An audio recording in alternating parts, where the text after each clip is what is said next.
Sir ಈಗ ಕಮಲ್ ಹಾಸನ್ ಅವರು ವಿಚಾರವಾಗಿ ಸಾಕಷ್ಟು ಪ್ರೊಟೆಸ್ಟ್ ನಡೀತಾ ಇದೆ. ಕಮಲ್ ಹಾಸನ್ ಗಡಿಪಾರು ನೋಟಿಸ್ ಕೊಟ್ಟಿದ್ದಾರೆ, ಮತ್ತೆ ಕನ್ನಡಪ್ರಭ ವಿರುದ್ಧ ಎಫ್ಐಆರ್ ಆಗಿದೆ. ನಾನು ನಿನ್ನೆಯಷ್ಟೇ ದಕ್ಷಿಣ ಕನ್ನಡದಲ್ಲಿದ್ದೆ. ಅಲ್ಲಿ ಒಂದು ರೀತಿ ಹಿಂದೂಗಳಲ್ಲಿ ಅಭದ್ರತೆಯ ಭಾವನೆ, ಈ ಕಾಂಗ್ರೆಸ್ ಸರ್ಕಾರ ಬಂದಾದ ನಂತರ ಸಮಾಜಘಾತುಕ ಶಕ್ತಿಗಳಿಗೆ ಯಾವ ರೀತಿ ಉತ್ತೇಜನ ಸಿಗ್ತಾ ಇದೆ ಅನ್ನೋದ್ರ ಬಗ್ಗೆ ಜನರಲ್ಲಿ ಆತಂಕ ಅನ್ನೋದು ಕಂಡು ಬರ್ತಾ ಇದೆ. ಎಲ್ಲೆಡೆ ಕೂಡ ಅದೊಂಥರ ವ್ಯಾಪಿಸಿದೆ.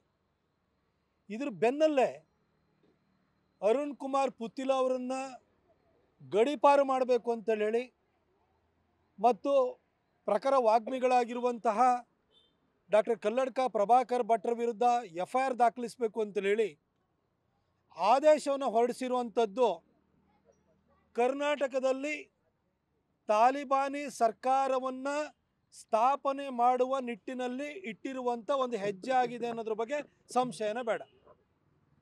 ನಾನು ಮಾನ್ಯ ಮುಖ್ಯಮಂತ್ರಿ ಸಿದ್ದರಾಮಯ್ಯನವರಲ್ಲಿ, ಗೃಹ ಸಚಿವರಾಗಿರುವಂಥ ಪರಮೇಶ್ವರ್ ಸಾಹೇಬರಲ್ಲಿ ಹಾಗೂ ಕಾಂಗ್ರೆಸ್ಸಿನ ಈ ಕಾರ್ಡ್ ಹೋಲ್ಡರ್ಸಲ್ಲಿ ನಾನು ಕೇಳಲಿಕ್ಕೆ ಬಯಸ್ತೀನಿ. ಇವತ್ತು ದಕ್ಷಿಣ ಕನ್ನಡದಲ್ಲಿ ಈ ಥರ ಪರಿಸ್ಥಿತಿ ಯಾಕೆ ಸೃಷ್ಟಿಯಾಗಿದೆ? ಯಾಕಾಗಿ ಬಿಗುವಿನ ವಾತಾವರಣ ನಿರ್ಮಾಣ ಆಗಿದೆ? ಕರಾವಳಿನಲ್ಲಿ ಈ ರೀತಿ ಕೊಲೆಗಳ ಸರಣಿ ಯಾಕಾಗಿ ಶುರುವಾಗಿದೆ ಮತ್ತು ಯಾರು ಅದನ್ನು ಶುರು ಮಾಡಿದರು? ಉತ್ತರ ಪ್ರದೇಶದಲ್ಲಿ ಹುಟ್ಟಿದಂತಹ ಸಿಮಿಯನ್ನು ಬ್ಯಾನ್ ಮಾಡಿದ ನಂತರ ಇಡೀ ದಕ್ಷಿಣ ಭಾರತವನ್ನು ಗುರಿಯಾಗಿಟ್ಕೊಂಡು ಪಾಪ್ಯುಲರ್ ಫ್ರಂಟ್ ಆಫ್ ಇಂಡಿಯಾನ ಸ್ಥಾಪನೆ ಮಾಡಿದರು. ಅದರ ಪೊಲಿಟಿಕಲ್ ವಿಂಗ್ ಆಗಿ SDPIನನ್ನು ಶುರು ಮಾಡಿದರು. ಹಾಗೆಯೇ ಕರ್ನಾಟಕದಲ್ಲಿ KFDಯಿಂದ ಕರ್ನಾಟಕ ಫೋರಮ್ ಫಾರ್ ಡಿಗ್ನಿಟಿ ಅಂತ ಹೇಳಿ ಕರ್ನಾಟಕಕ್ಕೊಂದು ಚಾಪ್ಟರ್ನ PFIನವರು ಪ್ರಾರಂಭ ಮಾಡಿದರು. ಕೇರಳ ಮಾದರಿಯ ಹತ್ಯೆಗಳು ಈ PFI, SDPI ಮತ್ತು KFDಯಿಂದ ಕರ್ನಾಟಕಕ್ಕೆ ಕಾಲಿಟ್ಟಿದ್ದು. ಅದಾನಂತರ ಇವೆಲ್ಲ ಸರಣಿ ಹತ್ಯೆಗಳಾಗಿರುವಂಥದ್ದು. ಇವತ್ತು ಕರಾವಳಿನಲ್ಲಿ ಆತಂಕದ ವಾತಾವರಣ, ಹತ್ಯೆಗಳ ಸರಣಿ ಯಾಕಾಗಿ ನಡೀತದೆ? ಯಾರು ಶುರು ಮಾಡಿದ್ದು? ಇದೇ PFI, KFD ಮತ್ತು SDPI ಅವರು ಕೇರಳದಿಂದ ತಂದಿರುವಂಥ ರೋಗ ಮತ್ತು ಜಾಡ್ಯ ಇದಾಗಿದೆ. ಒಂದು ವೇಳೆ ಪ್ರವೀಣ್ ನೆಟ್ಟಾರು ಹತ್ಯೆ ಮಾಡಿಲ್ಲ ಅಂದಿದ್ದರೆ ಈ ರೀತಿ ಹತ್ಯೆಗಳ ಒಂದು ಸರಣಿ ಪ್ರಾರಂಭ ಆಗ್ತಾಯಿತ್ತ? ಮೊನ್ನೆ ಸುಹಾಸ್ ಶೆಟ್ಟಿ ಅವರನ್ನು ಕಗ್ಗೊಲೆಗೈದಿರುವಂಥವ್ರು ಯಾರು? ಪ್ರವೀಣ್ ನೆಟ್ಟಾರ್ ಅವರನ್ನು ಹತ್ಯೆ ಮಾಡಿದಾಗ ಅವತ್ತೇ ಹೆಡೆಮುರಿ ಕಟ್ಟಿದ್ರೆ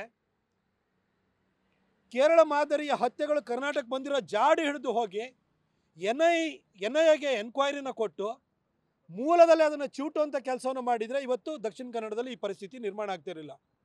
ಆದರೆ PFI, KFD, SDPIಯಿಂದಾಗಿ ಕೇರಳ ಮಾದರಿ ಹತ್ಯೆಗಳು ಕರಾವಳಿಗೆ ಬಂದು ಇಡೀ ಕರಾವಳಿ ಇವತ್ತು ಆತಂಕದಲ್ಲಿದೆ.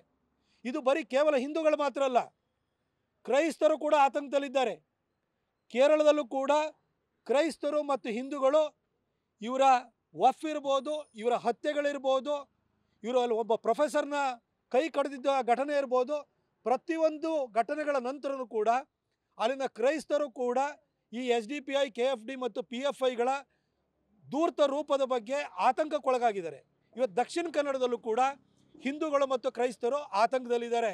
ಇದಕ್ಕೆ ಮೂಲ ಕಾರಣ ಇರೋದು PFI, KFD ಮತ್ತು SDPI. ಅವರ ಜಾಡು ಹಿಡಿದು ಹೋಗಿ ಅವ್ರನ್ನ ಹೆಡೆಮುರಿ ಕಟ್ಟಿ ಅವ್ರನ್ನ ಮಟ್ಟ ಹಾಕೋ ಬದಲು ಈ ಆತಂಕದ ವಾತಾವರಣ ನಿರ್ಮಾಣ ಆಗಿದೆಯಲ್ಲ, ಹಿಂದೂಗಳಿಗೆ ಧೈರ್ಯವನ್ನು ಕೊಡಲಿಕ್ಕೆ, ಹಿಂದೂಗಳಲ್ಲಿ ಒಗ್ಗಟ್ಟನ್ನು ತರಲಿಕ್ಕೆ ಪ್ರಯತ್ನವನ್ನು ಮಾಡ್ತಿರುವಂತಹ ನಳಿನ್ ಕುಮಾರ್ ಕಟೀಲ್ ಅವರು ಇರ್ಬೋದು, ಡಾಕ್ಟರ್ ಪ್ರಭಾಕರ್ ಭಟ್ರು ಇರ್ಬೋದು, ಅರುಣ್ ಕುಮಾರ್ ಪುತ್ತಿಲ್ ಅವರು ಇರ್ಬೋದು, ಇವ್ರನ್ನೇ ತುಳಿಲಿಕ್ಕೆ, ಇವ್ರ ಮೇಲೆ FIR ಹಾಕಲಿಕ್ಕೆ, ಇವ್ರನ್ನ ಗಡೀಪಾರು ಮಾಡಲಿಕ್ಕೆ, ಇವ್ರನ್ನ ಟಾರ್ಗೆಟ್ ಮಾಡಿ ಹೇಳಿಕೆ ಕೊಡೋವಂಥದ್ದನ್ನು ಶುರು ಮಾಡಿದ್ದಾರೆ. ಅಂತಂದರೆ ಕೇರಳದ ಥರ ಕರ್ನಾಟಕನೂ ಕರಾವಳಿನೂ ಆಗಬೇಕು ಅನ್ನೋ ಉದ್ದೇಶ ಈ ಸರ್ಕಾರಕ್ಕೆ ಇದ್ದಂಗಿದೆ. ಇವತ್ತು ಕರಾವಳಿನಲ್ಲಿ ಇಂಥ ಒಂದು ವಾತಾವರಣ ನಿರ್ಮಾಣ ಆಗಿದ್ರೆ ಅದರ ಮೂಲ ಕಾರಣಕರ್ತರನ್ನು ಯೋಚನೆ ಮಾಡಿ. ಇವತ್ತು ರಿಯಾಜ್ ಭಟ್ಕಳ್ಳು, ಯಾಸಿನ್ ಭಟ್ಕಳ್ಳು ಎಲ್ಲಿಂದ ಬಂದವರು? ಆ ಹತ್ಯೆಯನ್ನು ಈ ರೀತಿ ಇಂಟರ್ನ್ಯಾಷನಲ್ ಲೆವೆಲಲ್ಲಿ ಟೆರರ್ ನೆಟ್ವರ್ಕನ್ನು ಮಾಡಿದಂಥವ್ರು ಯಾಸಿನ್ ಭಟ್ಕಳ್ಳು, ರಿಯಾಜ್ ಭಟ್ಕಳ್ಳು. ಅವ್ರನ್ನೆಲ್ಲ ಹುಟ್ಟಾಕಿರೋವಂಥವ್ರು ಯಾರು? ಹುಟ್ಟಾಕಿರೋರು ಕೇರಳದ ಮೂಲದಿಂದ ಬಂದಿರೋವಂಥವ್ರು. ಅಲ್ಲಿ ನೀವು ಕೇರಳ ಮೂಲದಿಂದಲೇ ಬಂದಿರುವಂಥ ಈ ಒಂದು ಹತ್ಯೆಯನ್ನು ನೀವು ಜಾಡು ಹಿಡಿದು ಹುಡುಕಿ ಅದನ್ನು ಮಟ್ಟ ಹಾಕೋ ಬದಲು ಹಿಂದೂಗಳ ಧ್ವನಿಯನ್ನು ಹುಡುಗಿಸ್ಲಿಕ್ಕೆ ಆತಂಕವನ್ನು ವ್ಯಕ್ತಪಡಿಸ್ತಿರುವಂತಹ ಹಿಂದೂ ನಾಯಕರುಗಳನ್ನು ಜೈಲಿಗೆ ಹಾಕ್ತೀವಿ ಅನ್ನೋ ಒಂದು ಭಾವನೆಯನ್ನು, ವಾರ್ನಿಂಗನ್ನು ನೀವು ಕೊಡ್ತಾ ಇದ್ದೀರಿ. ಇದನ್ನು ನಾವು ಸಹಿಸ್ಕೊಂಡಿರೋಕ್ಕಾಗಲ್ಲ. ಪ್ರಭಾಕರ್ ಭಟ್ರು, ಅರುಣ್ ಕುಮಾರ್ ಪುತ್ತಿಲ್ ಅವರು ಹಾಗೂ ಹಿಂದೂ ಕಾರ್ಯಕರ್ತರ ಪರವಾಗಿ ಇಡೀ ಕರಾವಳಿ ಇದೆ. ಮಾನ್ಯ ಸಿದ್ದರಾಮಯ್ಯನವರೇ, ಇವತ್ತು ಕನ್ನಡದ ಒಂದು ಸ್ಥಳವಾಗಿದ್ದಂಥ ಕಾಸರಗೋಡು ಇವತ್ತು ಪರಿಸ್ಥಿತಿ ಏನಾಗಿದೆ ಅಂತ ಯೋಚನೆಯನ್ನು ಮಾಡಿ. ಇವತ್ತು ಕರಾವಳಿನೂ ಕೂಡ ಕೈತಪ್ಪಿ ಹೋಗುವಂಥ ಸ್ಥಿತಿ ಬಂದೋಗಿದೆ. ಇವತ್ತು ಇದ್ರ ಮಧ್ಯದಲ್ಲಿ ನಿಮ್ಮಂಥವರು ಇಂಥ ಆತಂಕದ ವಾತಾವರಣ ಸೃಷ್ಟಿ ಮಾಡ್ತಿರೋರಿಗೆ ಪೋಷಣೆಯನ್ನು ಮಾಡ್ತಿದ್ದೀರ ಹೊರತು ಕರ್ನಾಟಕವನ್ನು, ಕನ್ನಡವನ್ನು, ಇಲ್ಲಿನ ನೆಲ ಜಲ ಸಂಸ್ಕೃತಿಯನ್ನು ರಕ್ಷಣೆ ಮಾಡಲಿಕ್ಕೆ ಹೋರಾಟ ಮಾಡೋರನ್ನು ತುಳಿಯೋ ಮುಖಾಂತರವಾಗಿ ನೀವು ತಾಲಿಬಾನ್ ಸರ್ಕಾರವನ್ನು ತರಲಿಕ್ಕೆ ಎಲ್ಲ ಪ್ರಯತ್ನವನ್ನು, ಸಿದ್ಧತೆಯನ್ನು ಮಾಡ್ತಾ ಇದ್ದೀರಿ ಅಂತ ನನಗೆ ಸ್ಪಷ್ಟವಾಗಿ ಅನ್ನಿಸ್ತಾ ಇದೆ. ಸರಿ, ಜೊತೆಗೆ ಕರ್ನಾಟಕದಲ್ಲಿ ಕಮಲ್ ಹಾಸನ್ ವಿಚಾರ ಚರ್ಚೆ ಇದೆ, ಬಟ್ ಅವರು ಕ್ಷಮೆ ಕೇಳಲ್ಲ ಅನ್ನುವಂಥದ್ದನ್ನು ಕೂಡ ಪಟ್ಟಣ ಮುಂದುವರಿಸಿದ್ದಾರೆ.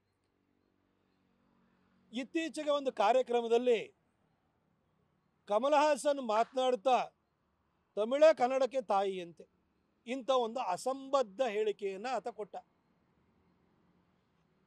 ಆದರೆ ಅದೇ ತಮಿಳುನಾಡಿನಲ್ಲಿ ಈ ಕಮಲ್ ಹಾಸನ್ನು ಒಬ್ಬ ವಿತಂಡವಾದಿ, ಈತ ತೀಟೆಗೋಸ್ಕರವಾಗಿ ಹುಚ್ಚುಚ್ಚು ಹೇಳಿಕೆಯನ್ನು ಕೊಡ್ತಾನೆ, ಈ ಆತನಲ್ಲಿರುವಂಥ ತೀಟೆಯನ್ನೇ ಸಿನಿಮಾವನ್ನು ಮಾಡ್ತಾನೆ ಅಂತ ಹೇಳಿ. ನ್ಯೂಸ್ ಫಸ್ಟ್ ನಿರ್ಭೀತಿಯಿಂದ ನಿಮ್ಮ ಪರವಾಗಿ.